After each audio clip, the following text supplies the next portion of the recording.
요한계시록 12장 1절부터 6절까지 한 절씩 교독하겠습니다. 요한계시록 12장 1절에서 6절입니다.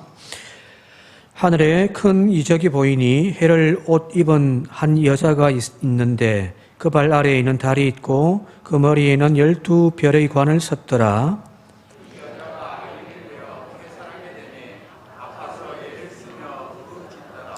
하늘에 또 다른 이적이 보이니 보라, 한 큰 붉은 용이 있어 머리가 7이요 뿔이 10이라. 그 여러 머리에 7 왕관이 있는데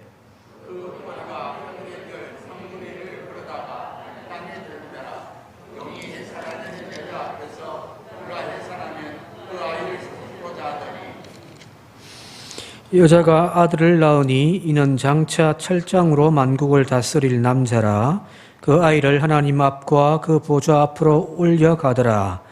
그 여자가 광야로 도망하며 거기서 1260일 동안 그를 양육하기 위하여 하나님께서 예비하신 곳에 있더라. 아멘.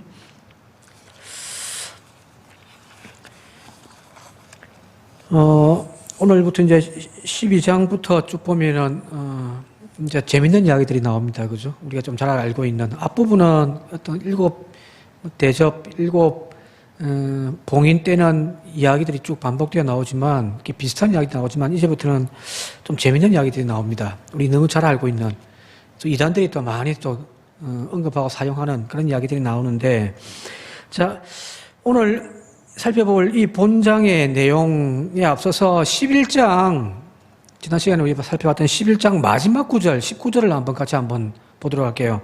영상을 참조해서 같이 한번 읽어보겠습니다. 시작. 이 하늘에 있는 하나님의 성전이 열리니 성전 안에 하나님의 언약궤가 보이며 또 번개와 음성들과 우레와 지진과 큰 우박이 있더라. 19장의 마지막에 이렇게 끝나요. 성전이 쫙 열리고, 그리고 성전 안에 있는 하나님의 언약 법궤가, 지성소 안에 있는 언약 법궤가 보이더라는 거예요. 자, 여기 이 성전이 열리고 하나님의 성전의 그 언약궤가 보이더라는 이 말의 뜻이 뭘까요? 자, 원래는 지성소 은밀한 내밀한 곳에 있는 이 언약궤 법궤는 대제사장이 1년에 한 번 외에는 볼 수가 없죠. 그죠? 그죠? 다윗 시대까지는 하나님의 법궤를 메고 막 전쟁터에 나가고 그랬단 말이에요. 그런데 이제 하나님의 성전이 지어지고 솔로몬 시대 이후로 하나님의 언약궤는 저 깊은 곳 지성소에 들어가 있단 말이에요. 그죠? 그냥 거기에 나아간다라고 하는 것은 목숨을 걸고 가는 거예요. 하나님을 만난다라고 하는 그런 개념이 있기 때문이거든요. 자, 하나님의 언약궤가 원래는 감추어져 있는 그런 물건이지만은 이제 여기 보니까 이 언약궤가 드러나 있더라는 거잖아요. 그죠? 이 드러났다는 표현이 바로 무슨 의미냐면은 현실화되어졌고 실현되어졌다라는 이야기입니다. 자, 하나님 말씀이 잡히지 않잖아요? 그죠? 우리가 기도를 해도 뭔가 잡히지가 않단 말이에요? 근데 잡혔어요. 무슨 말인가요? 하나님이 응답하셨다는 거잖아요. 그죠? 그죠? 말씀 붙잡고 신앙생활을 하지만 사실은 그것만큼 추상적인 게 어디 있어요. 그죠? 근데 그 말씀이 잡혔어요. 그 말은 나의 삶 가운데 하나님의 그 말씀이 실제로 성취되어졌다는 이야기거든요. 구약에서 이야기하는 이 하나님의 언약이, 약속의 말씀이 이제 드러나는 거죠. 이제 역사한 가운데에서 실현되어지더라는 거예요. 그게 바로 뭐냐면 바로 예수 그리스도이십니다. 지금부터 보는 이제 12장에서부터 나오는 이야기들은 쉽게 계속 반복해서 이야기합니다만은 복음에 대한 이야기입니다. 주님이 이 땅에 오셨고 그 주님을 통하여 교회가 세워져가는 이야기들. 자, 그 본격적인 이야기를 한번 오늘부터 살펴보도록 할게요. 우선 1절, 2절 같이 한번 다시 읽어볼게요. 1절과 2절입니다. 시작. 하늘에 큰 이적이 보이니 해를 옷 입은 한 여자가 있는데 그 발 아래에는 달이 있고 그 머리에는 12별의 관을 썼더라. 2절. 이 여자가 아이를 베어 해산하게 되매 아파서 애를 쓰며 부르짖더라. 자, 여기 장소는 땅의 사건이 아니라 하늘이에요. 하늘입니다. 자, 여기 한 여자가 등장하는데 이 여자는 해를 옷 입고 있고 막 이렇게 빛나는 해를 옷 입고 있고 그 발 아래에는 달을 짓누르고 서 있더라는 거예요. 그죠? 그리고 그 머리에는 12별의 관을 쓰고 있더라는 거예요. 자, 여기 형상화되어져 있는 이 사람은 분명히 보통 사람은 아닌 것처럼 보여지죠. 그죠? 왜? 하늘의 이야기이기 때문입니다. 자, 근데 이 여자가 지금 아이를 잉태하였고 그 아이를 지금 해산하는 거예요. 근데 그 낳은 아이는 5절 보게 되어지니까 장차 철장으로 만국을 다스릴 남자라 그 아이를 하나님 앞과 그 보좌 앞에서 올려가더라 하는 거거든요. 자, 누구를 낳았다고요? 여기 5절에 나오는 말씀대로 한다면은 예수 그리스도시죠. 그죠? 역사의 주관자 되시는, 그래서 모든 것을 심판하시는, 심판에 주러 오실 예수님이시란 말이에요. 자, 그러면 이 여자는 누굴까요? 누굴까요? 너무 잘 아시죠? 그죠? 마리아겠죠. 그죠? 예수님을 잉태하여 출산한 마리아에 대한 이야기처럼 보여집니다. 실제로 마리아에 대한 이야기입니다. 이 이야기를 쭉 읽다 보면 마태복음 2장의 이야기를 쭉 읽는 것 같아요. 처녀가 잉태하여 아이를 낳게 되어지고 또 그 아이가 낳았을 때 헤롯이, 나중 뒤에 가면 그 이야기 나옵니다만은 그 아이를 죽이려고 하지만 뜻대로 되지 않으니까 그 베들레헴과 유다야 지방에 있는 모든 갓 태어난 아이들, 남자아이들 다 죽여라. 그 소식을 미리 알고 있었던 천사가 요셉과 마리아에게 그 아이를 데리고 애굽으로 피신해 가 있으라. 그죠? 그 이야기처럼 쭉 보여져요. 마리아인 것은 맞아요. 예수님을 잉태하여 이제 출산한 그 마리아에 대한 이야기는 맞는데, 근데 여기 보면 이 여자의 성격이 실제 복음서에 등장하는 예수님의 어머니 마리아라고 딱 못 박아서 규정하기는 좀 애매한 부분이 있어요. 왜 그러냐면 다시 1절에 보게 되어지니까 해를 옷 입은 한 여자가 있는데 그 발 아래에는 달이 있고 그 머리에는 12별의 관을 쓰고 있더라는 거잖아요. 그죠? 평범한 여자의 모습이 아니라 인간의 모습이 아닌 거죠. 마치 여신 같죠. 그죠? 옷을 입었는데 막 해를 옷을 입고 달을 탁 밟고 서 있고, 그리고 머리에는 12별의 관을 탁 쓰고 있으니 마치 신비한 여신의 모습을 하고 있습니다. 근데 물어볼게요. 우리가 읽고 있는 성경에서 여신을 인정합니까? 안 합니까? 여신을 인정해야 안 해요. 하나님 아버지가 있고 또 우리가 고백하는 어머니가 있습니까? 없죠. 유대교와 기독교 이게 뿌리를 하고 있는 이 시대 영역에서는 여신이라는 개념이 없어요. 여기 나와 있는 이 여인의 모습은 마치 여신의 모습을 하고 있더라는 거거든요. 앞서 이야기했듯이 이 여자는 복음서의 기준으로 보게 되어지면은 이 여자는 예수님을 잉태한 마리아가 맞습니다. 근데 좀 이상하게 나와요. 그죠? 참고로 이집트에 유명한 이시스라고 하는 여신이 있습니다. 저게 지금 이제 이집트의 벽화에 보게 되어지면은 그려져 있는데, 저기 두 명의 여자가 있는데 앞에 빨간 원피스 같은 옷을 입고 있는, 그리고 머리에 풀 같은 거를 하고 있고 거기 안에는 태양이에요. 저 여신의 이름이 이시스입니다.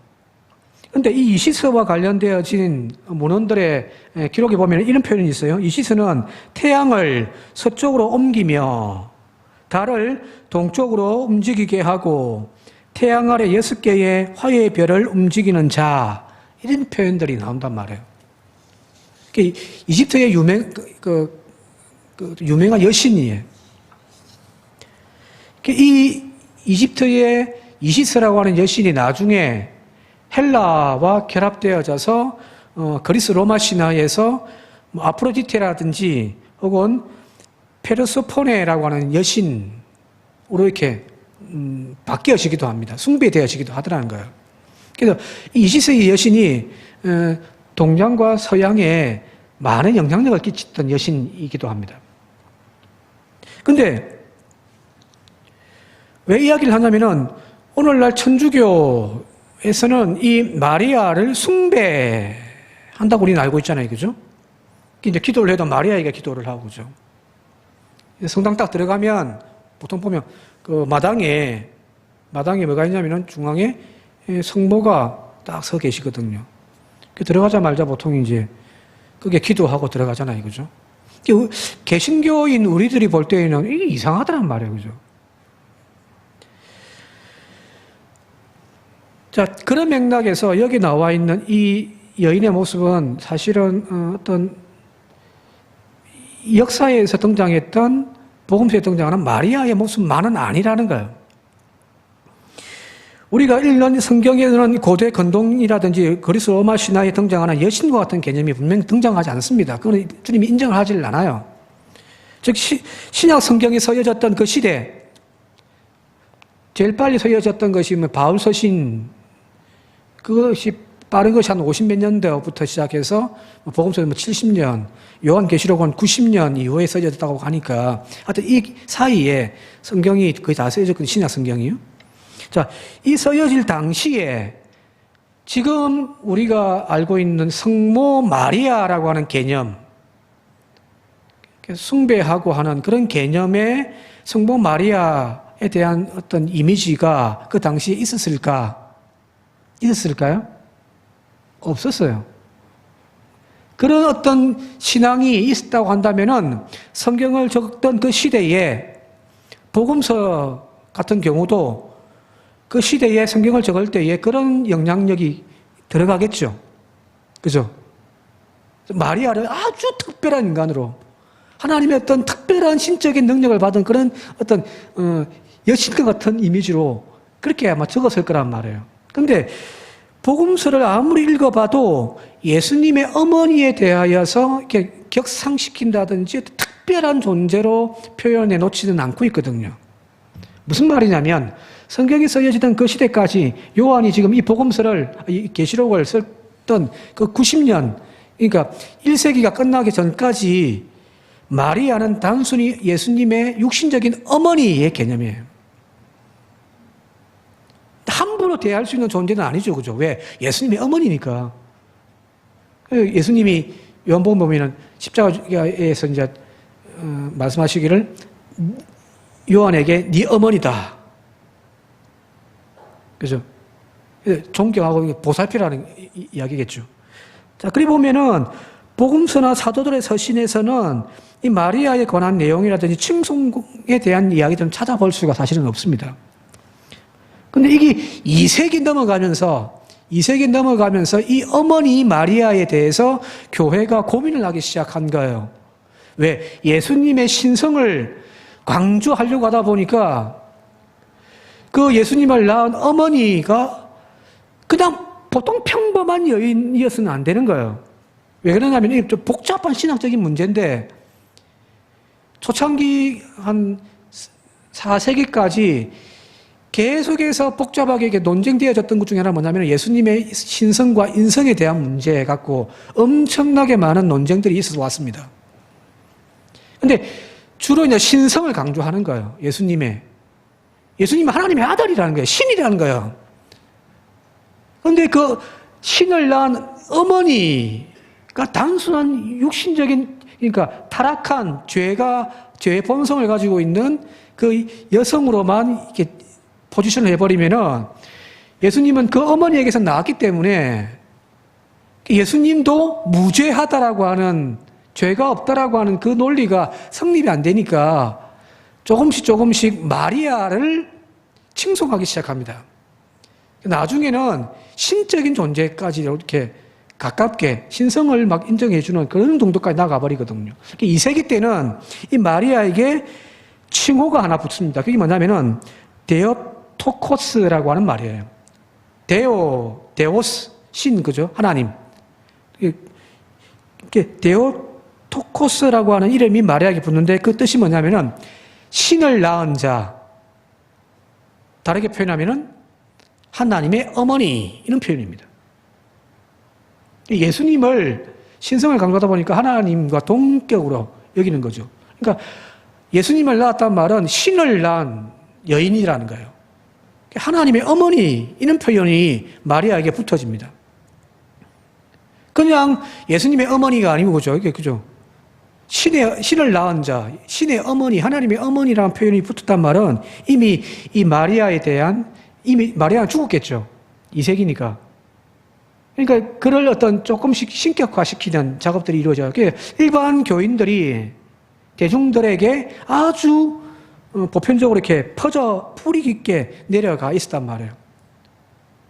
자, 그러다가 5세기경 넘어가면서 에베소라고 하는 도시에서 공의회가, 교회 지도자들이 모여가지고 어떤 신학적인 논쟁을 하고 그게 답을 내리는 공의회를 하는데, 그때 붙여진 것이 이 데오토코스, 신의 어머니라고 하는 이 칭호가 발전되어져 가지고 나중에 어떻게 되어지냐면은 성모를 숭배합니다. 그게 5세기경이에요. 그리고 또 나온 게 마리아 성천, 마리아는 죽지 않고 성천했다. 그런 어떤 외경도 나온단 말이에요. 그러니까 마리아가 점점 어떻게 되어지냐면은 신격화되어져 가는 거죠, 그죠? 그래서 오늘날에는 카톨릭 같은 경우는 마리아가 거의 예수님 다음으로, 그죠? 성부, 성자, 성령, 또 성모. 자, 그런데 우리가 분명히 알아야 할 것은 뭐냐면 이것은 교리일 뿐이라는 거예요. 교리, 교회가 만들어낸 어떤 가르침, 종교적인 가르침. 그런데 그것은 교리이지 성경에서 마리아를 이렇게 규정하고 있다 없다? 성경에서 마리아를 이렇게 뭐 칭송하고 숭배하고 뭐 성천했다는 이런 이야기들이 있습니까? 없습니다. 우리의 기준은 그런 어떤 교리가 아니라 성경 자체여야 하는 거죠. 그죠? 즉, 성모는 성자 예수님의 육신의 어머니로서 존경의 대상이지 어떤 찬양의 대상이나 구원의 대상이나 숭배의 대상이 되어서는 안 된다라는 거예요. 자, 그래서 여기 나와 있는 이 여인, 마치 여신처럼 보여지는 이 여인은 어떤 그 땅에 육신으로 있었던 예수님의 어머니 마리아만을 가르치는 것은 아닐 거다라고 학자들이 이야기를 하는 거예요. 그래서 또 한 가지 이 여인은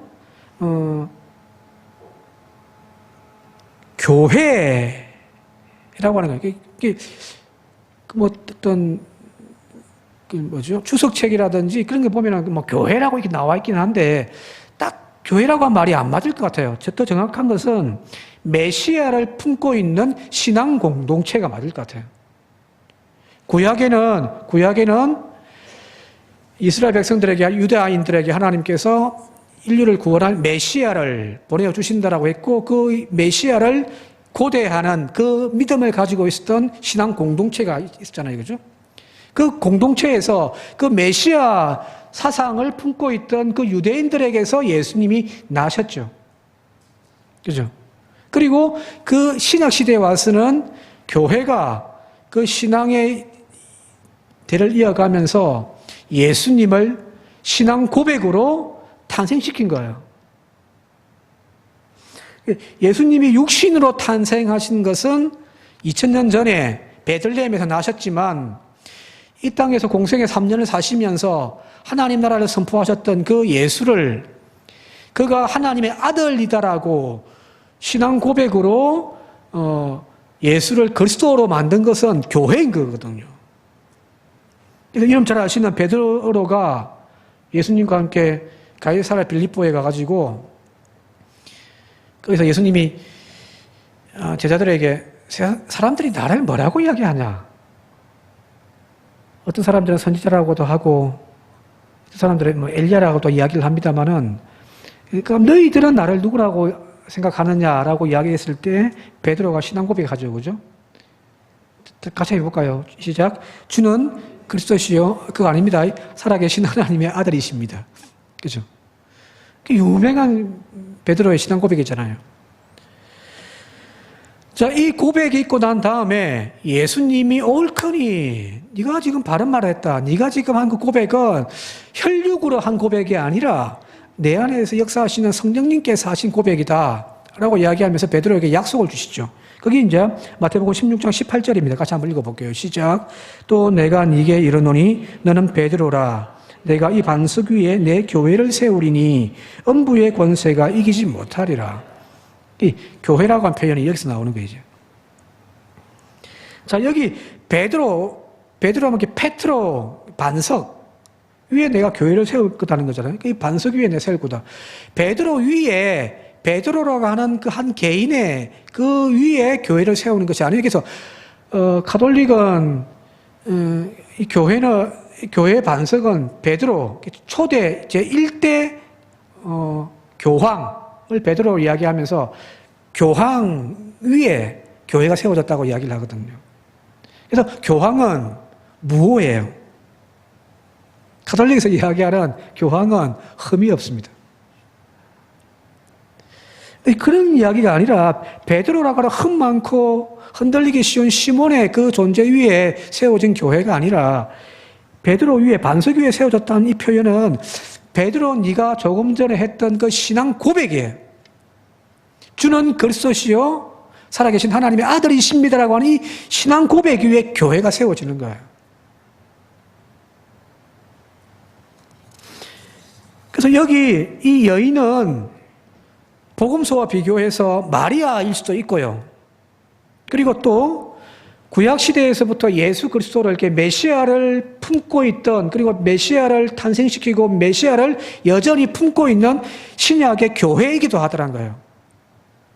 이게 복합적인 의미입니다. 이걸 딱 잘라가지고 이 마리아야, 이건 교회야, 아니, 두 가지 의미가 복합적으로 지금 여기 들어가 있습니다.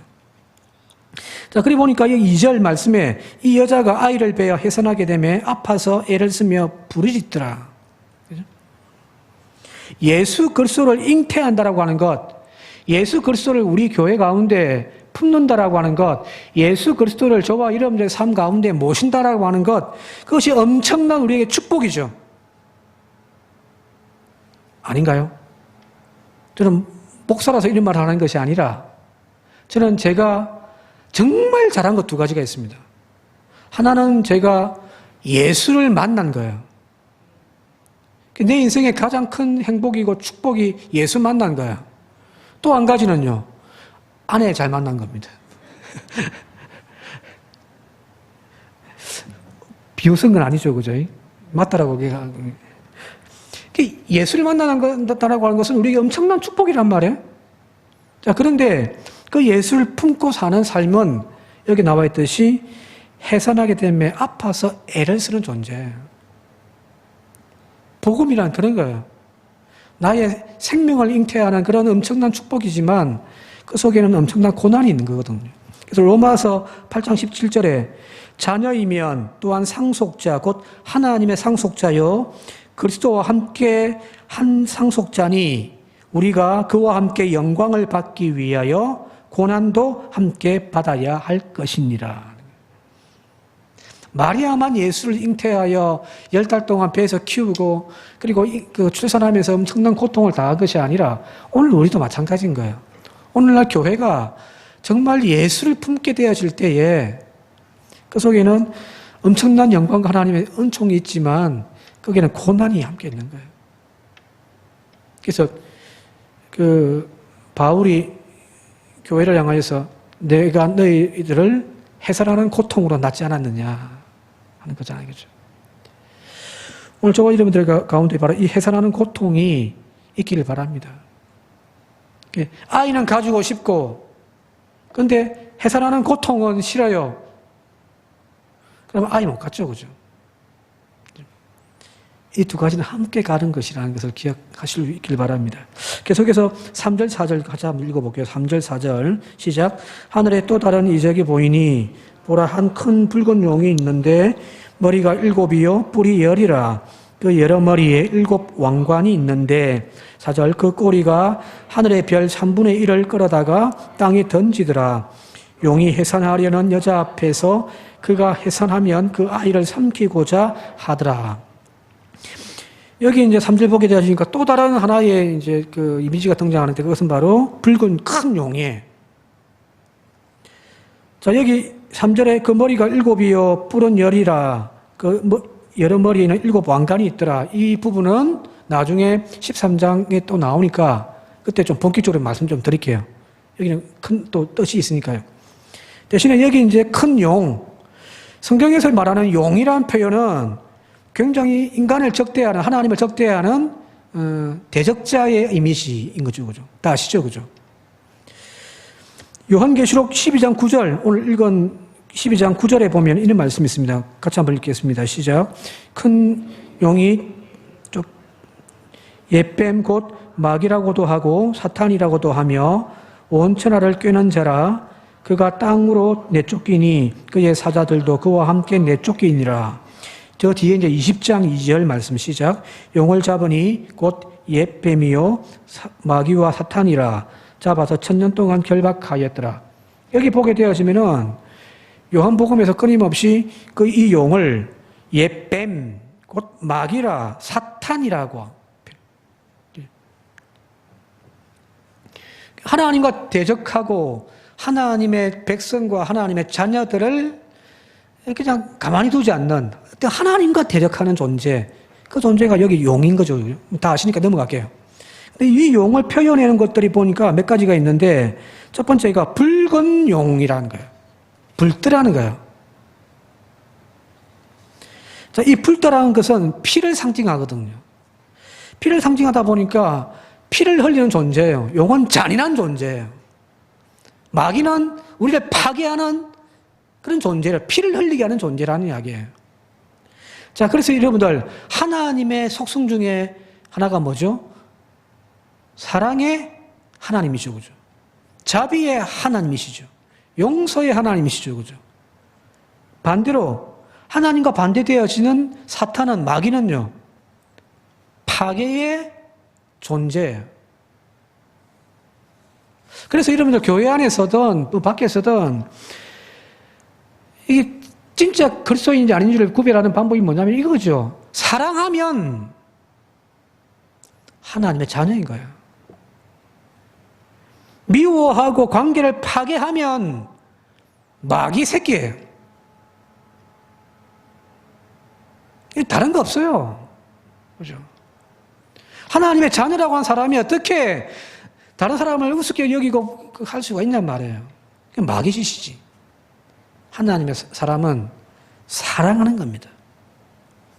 자, 두 번째, 그가 지금 보니까 여러 관을 쓰고 있는데, 그죠? 7 왕관을 쓰고 있더라는 거예요. 왕관. 늘 이야기합니다만 헬라어에 왕관이라고 하는, 이 머리에 쓰는 관은 두 가지가 있습니다. 스테파노스, 스테반이라는 집사의 이름이 스테파노스 나온 거죠. 그죠? 또 한 가지가 바로 디아데마거든요. 자, 스테파노스와 디아데마는 달라요. 디아데마는 왕이 쓰는 거예요. 그래서 앞에도 나오고 저 뒷부분에 이제도 나오는데 예수님의 머리에 관을 쓰고 왕관을 쓰고 있는 그거는 디아데마예요. 왜? 만왕의 왕이시니까요. 진짜 왕이시니까 왕들이 쓰는 관을 쓰고 계시더라는 거예요. 그런데 이제 여기 스테파노스는 이제 믿음의 경주를 다한 저와 여러분들이 쓰는 것이 스테파노스예요. 월계관이라 보시면 돼요. 경주를 다 마친 사람들에게 씌워주는 그 관.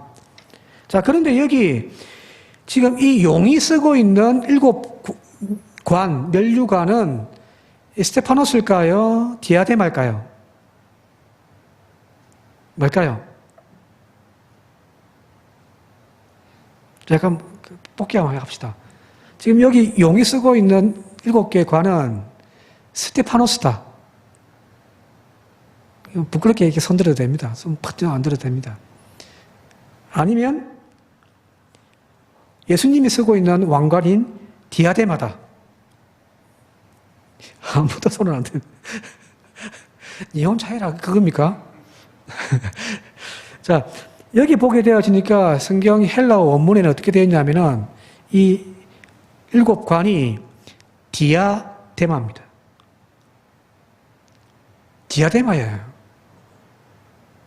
예수님이 하나님이 나에게 씌워주시는 그 승리의 면류관이 아니라 예수님이 쓰고 있는 그 관을 7개나 쓰고, 무슨 말인가요? 니나 똑같다라는 겁니다. 그죠? 겸손하지가 않단 말이에요. 교만 그 자체예요. 7개는 말 그대로 완전수라고 할 때 교만해도 이렇게 교만할 수가 없습니다. 그리 본다면 우리의 신앙과 비추어 본다고 한다면 또 마찬가지겠죠. 하나님의 자녀는 겸손한 사람이에요.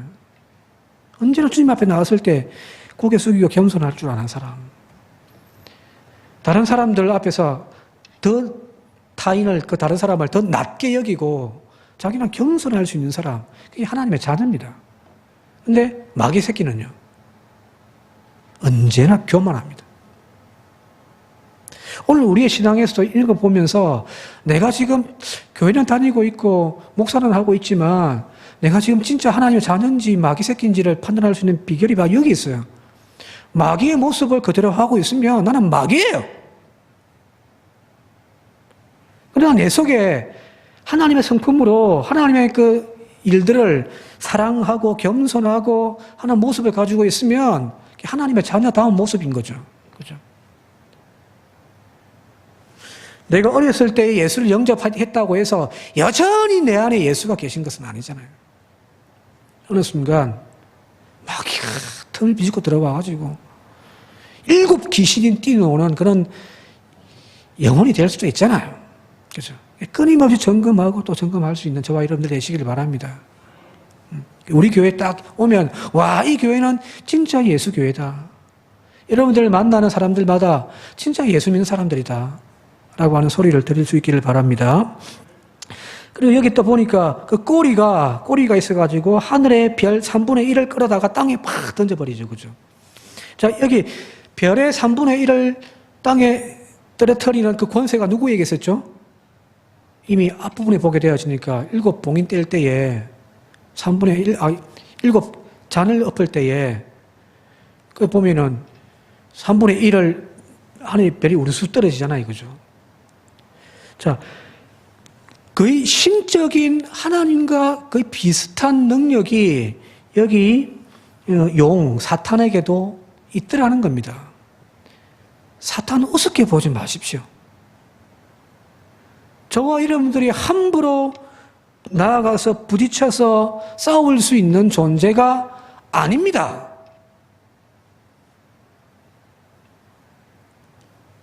어렸을 때에 산에 올라갔다가 탁 내려오는데 친구들이랑 무서워가지고 어두컴컴하고 막 숲을 내려오는데 무섭더라고요. 그게 막 찬송 부르며 내려오죠. 마귀들과 싸울지라. 웬걸요 더 무섭습니다.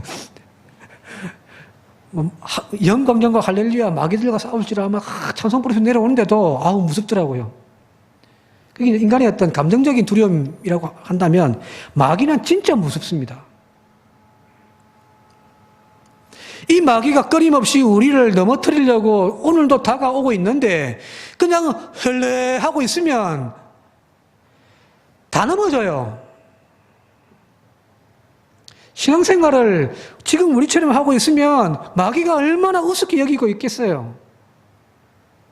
교회 하나 무너뜨리는 거 마귀에게는 아무것도 아니에요.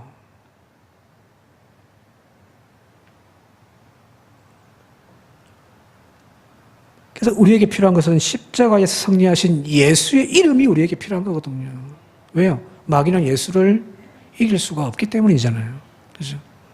오늘도 그 주님 이름 붙잡고 승리하면서 삽시다.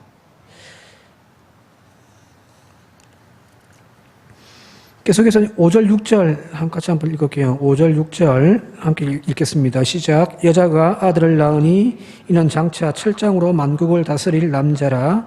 그 아이를 하나님 앞과 그 보좌 앞으로 올려갔더라.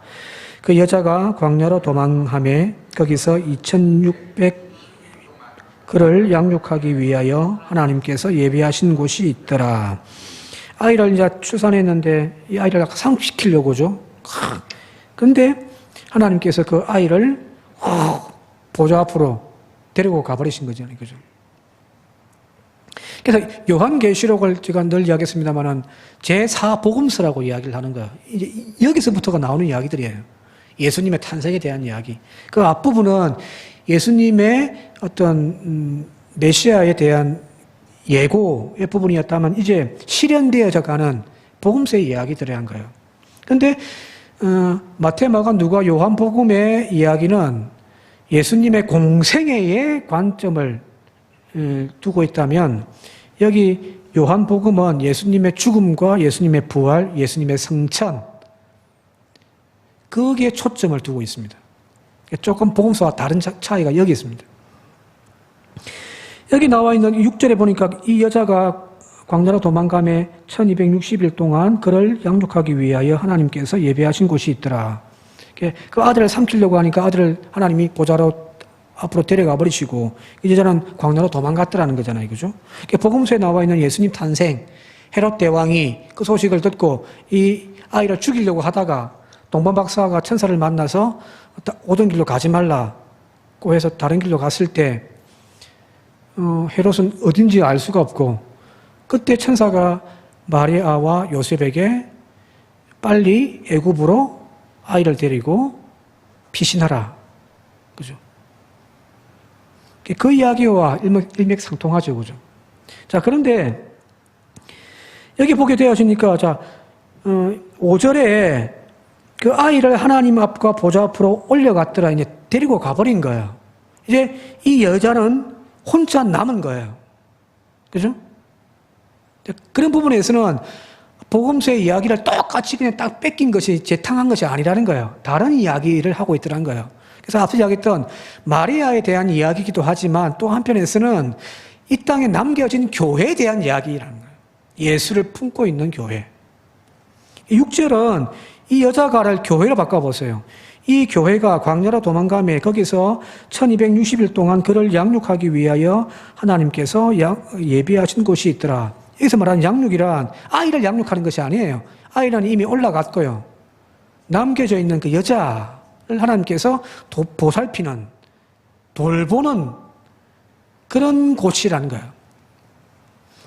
예수님이 성천한 이후에 남겨진 교회에 이루어질 일들인 거예요. 뒤에 이제 쭉 가게 되어지면은 이 여자를 삼키기 위하여 용이 막 엄청난 일들을 하거든요. 그건 이제 집에 가서 한번 읽어보시면 되고요. 자, 그러면 예수님 성천 이후에 남겨진 교회의 현실은 말 그대로 광야예요. 그죠? 여기서 말하는 광야는 두 가지 의미가 있습니다. 첫 번째는 시련과 연단의 시간이죠. 그죠? 용이 그 남겨둔 교회를 가만히 둡니까? 그 여자를 가만히 둡니까? 아니거든요. 어떻게든 죽여버리려고 막 혈안을 부린단 말이에요.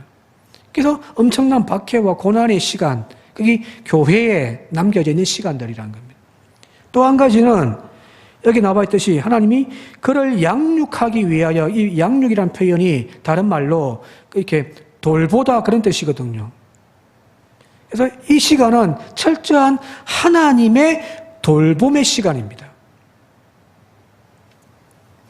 쉽게 얘기하면 마귀는 교회를 삼키려고 하고 마귀는 저와 여러분들 삼키려고 하지만 그러나 하나님께서는 광야로 우리를 이끌어 가셔서 그곳에 예비되어진 그곳에서 우리를 돌보시고 먹이시는 거죠.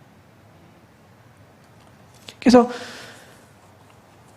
교회는 마귀에게 삼키는 것처럼 보여지지만 삼켜지지가 않습니다. 왜? 하나님이 붙들고 계시기 때문입니다.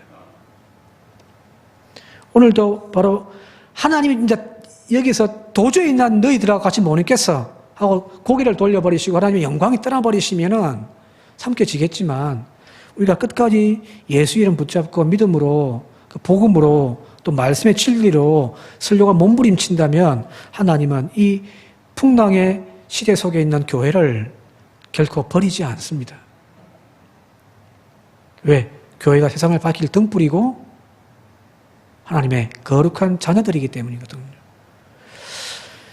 그걸 교회라고 이야기한다면 하나님의 자녀인 저와 여러분들 개개인으로 이야기한다면 엄청난 시련과 박해 속에 우리는 살아가고 있겠지만 그러나 하나님이 나를 버리지 아니하시기에 우리는 여전히 살아갑니다. 광야를 다 지나고 난 다음에 모세가 그 느보산에서 광야 약속의 땅을 바라보면서 이스라엘 백성들에게 긴 설교를 하잖아요. 이게 신명기란 말이에요. 그 신명기에서 모세가 한 말이 그거잖아요. 광야 40년을 되돌아봐라. 그때는 순간순간 우리가 죽을 것 같았고 목말라 죽을 것 같았고 배고파 죽을 것 같았고 그 태양빛에 힘들어 타 죽을 것 같았는데 지금 가만히 보니 그때마다 하나님이 나에게 만나를 먹여주시지 않았더냐. 배고팠더냐. 되돌아봐라. 너희들이 신고 있는 신발과 옷이 헤어졌더냐. 광야에서 무슨 옷 가게가 있는 것도 아닌데 그 40년 동안 어떻게 입고 살았지?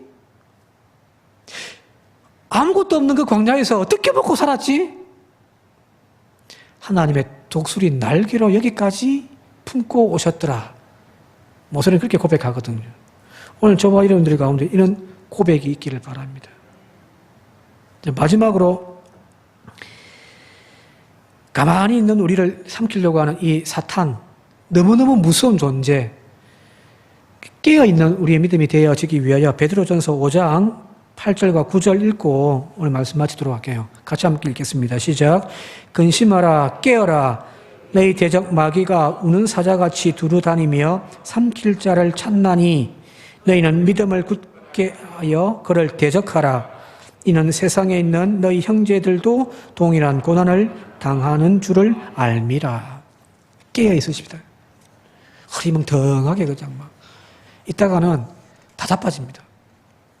한 주간도 예수 이름 붙잡고 깨어 마귀에게 승리해서 돌아오는 저와 여러분들 되시기를 주님의 이름으로 축원드립니다.